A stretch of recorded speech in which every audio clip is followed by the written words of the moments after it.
So we're going to spend some time now just thinking about what we mean when we talk about cause in a medical context. So this is in some ways more philosophy. I mean, we understand cause, right? If I take something and I drop it, then gravity causes it to fall. And every time I drop it, it falls. But cause in a medical context is somewhat more complicated than that because we rarely have that simple of a guarantee. So here's our question. What do we mean when we say the word cause? We're going to start with some vocabulary. We know smoking causes lung cancer. So what could this mean? Do all smokers get lung cancer? No, it's somewhere between 10 and 15% of smokers who get lung cancer. Most of them don't. Smoking causes lots of other complications also.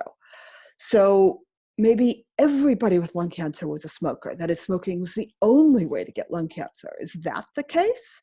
No, it's about 85% of lung cancer patients who are smokers, and the other 15%, there's lots of other things, including sometimes just bad luck. So what do we mean when we say cause? This is a little bit complicated. Smoking isn't a guarantee. It's not the only way it happens. I'd like you to think about this a little bit and kind of record your thoughts on the Google form of what do you think we mean when we say smoking causes lung cancer? What is that word cause in there even saying? Okay. So now let's look at some vocabulary for what we mean when we say cause. The first one is what we call a necessary cause. And here's a couple examples.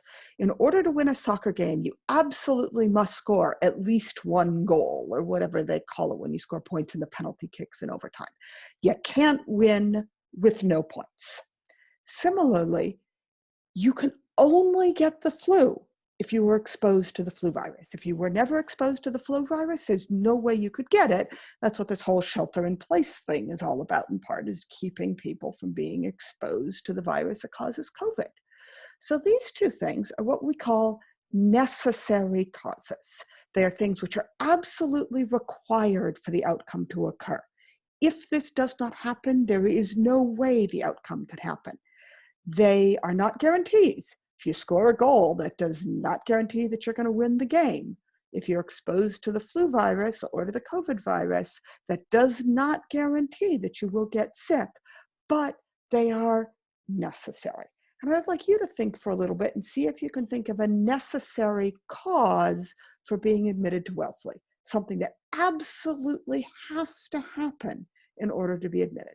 Think about it and enter your thought in the class form. Okay, I came up with a couple. In order to be admitted to Wellesley, you absolutely must, this is a language I took off our admissions people, live as a woman and be consistent and consistently identify as a woman.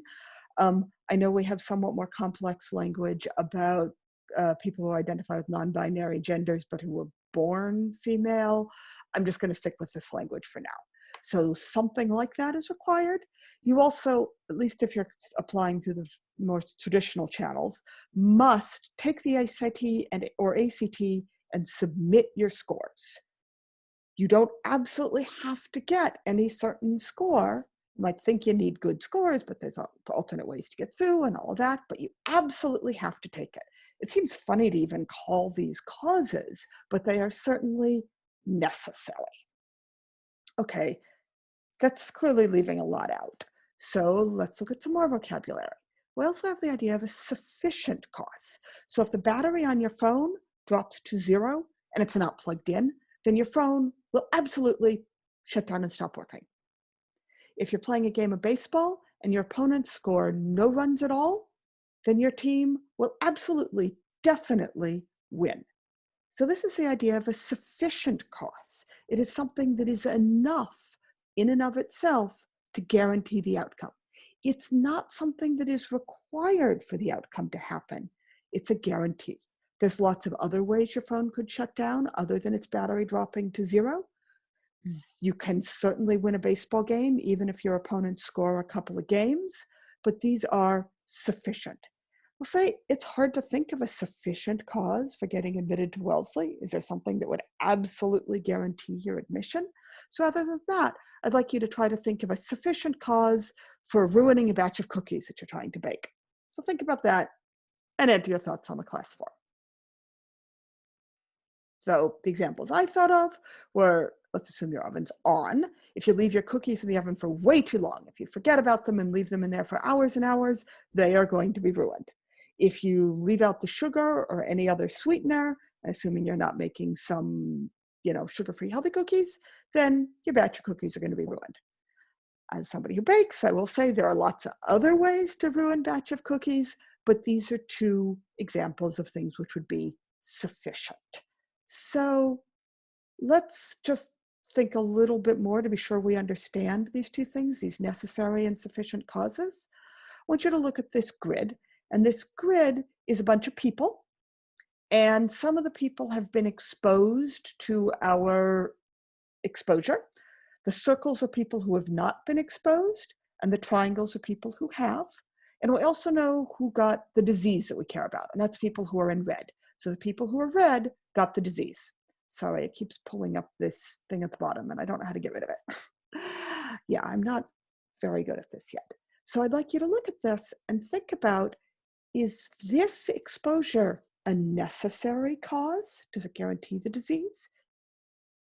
Excuse me, I said that backwards. Is this a necessary cause? Do you have to be exposed in order to get the disease? Is it a sufficient cause? Does it guarantee the disease? Is it both, or is it neither? Take a look at this, think about it, and answer on the form, which has another copy of this image. Let's look at another example. Again, circles are unexposed, triangles are exposed, red is disease.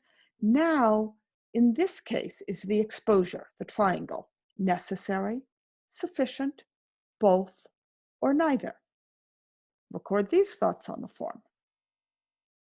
I bet you can think about what's happened. I bet you know what's going to come next. Take a look at this one.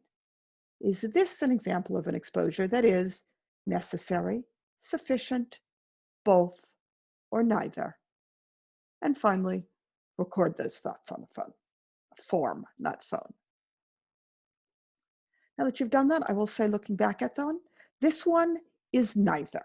You can see that there are exposed people who did not get sick. So that means it's not sufficient. It does not guarantee the outcome. And there are unexposed people who did get sick. So it is not necessary. You could get sick without having the exposure. So this is one that is neither sufficient nor necessary. And a lot of disease happens this way. A was necessary, only exposed people got sick, and B was sufficient. Everybody who was exposed got sick. Thinking about that, I want you to try one more. Now describe in words who would need to be colored in to get an exposure that was both necessary and sufficient for the disease.